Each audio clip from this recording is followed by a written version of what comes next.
le seul peuple qui a parcouru toute l'histoire.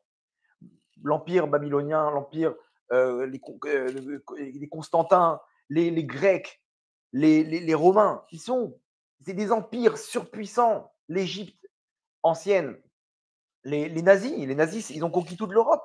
C'était des empires ultra puissants. Et les Juifs qui étaient à leur côté, ils étaient tiraillés, ils étaient humiliés, ils étaient exterminés. Donc, qui aurait misé un centime sur le Ham Israël? Qui aurait pu miser au début de l'histoire, quand je t'aurais raconté tous les événements, et les pogroms, et les inquisitions, et les exils, et la Shoah?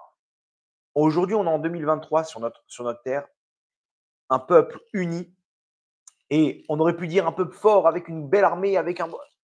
Aujourd'hui, on a compris que c'est un peuple uni avec Hachem, où Hachem marche devant nous. Chaque personne, il n'y a plus de tzitzit.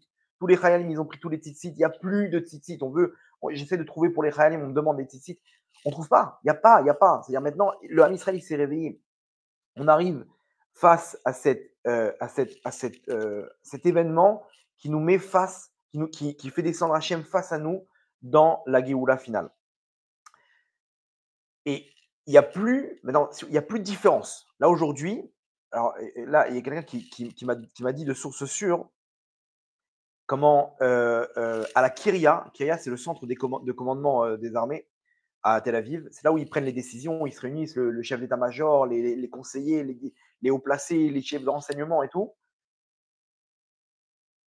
Et celui qui m'a raconté ça, c'est quelqu'un qui est conseiller, un des conseillers là-bas. Il m'a dit, sache une chose, un des éléments qui est pris en compte dans la suite des actions, c'est le moment où les étudiants en Torah, les Avrechim et les Bachuri Yeshivot, ils vont reprendre l'étude de la Torah.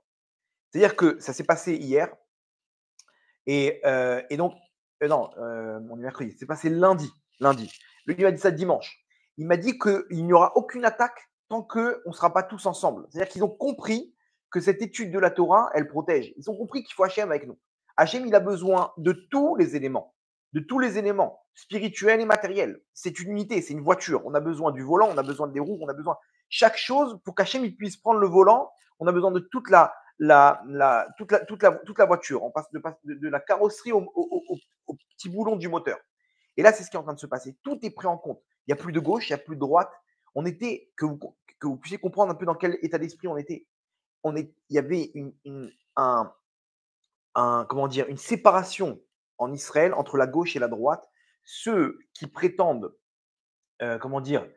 faire partie du Ham Israël, et ceux qui prétendent faire partie de l'État d'Israël, du peuple juif et l'État d'Israël. Deux choses complètement différentes. La droite et la gauche. La droite, c'est des traditionalistes, c'est des hommes de religion, etc. On est tous avec un peuple juif, un pays juif où on peut se retrouver. À côté de ça, il y a des gens qui sont contre la gauche, ils sont contre un pays juif. Ils veulent un pays démocratique, ok, où on peut faire ce qu'on veut.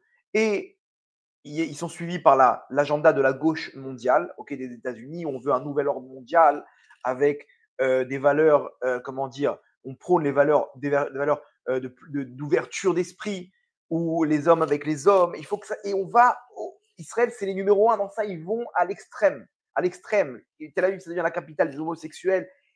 Tout est ouvert. Et ils sont dirigés par la gauche mondiale, et il faut détruire l'homme Israël. Il faut détruire l'homme Israël. Pourquoi? Parce que l'homme Israël, c'est l'antithèse de ça. C'est l'antithèse, celui qui représente la famille. On se marie entre nous, et il faut séparer l'homme, la femme, etc. Il y a la tsniout. Tout ça, c'est pour eux, c'est contre ce qui prétendait être leur valeur. Donc, on arrive à une guerre entre les deux entités. Aujourd'hui, même la gauche, ils ont compris qu'on peut compter que sur Hachem. C'est-à-dire qu'il y a un mouvement de tchouva énorme, énorme, énorme. Et donc, ça crée donc un birour. Un birour, c'est un tri dans le Ham Israël. On voit ceux qui font partie du RF Rav. Il y a encore des gens qui nous disent aujourd'hui,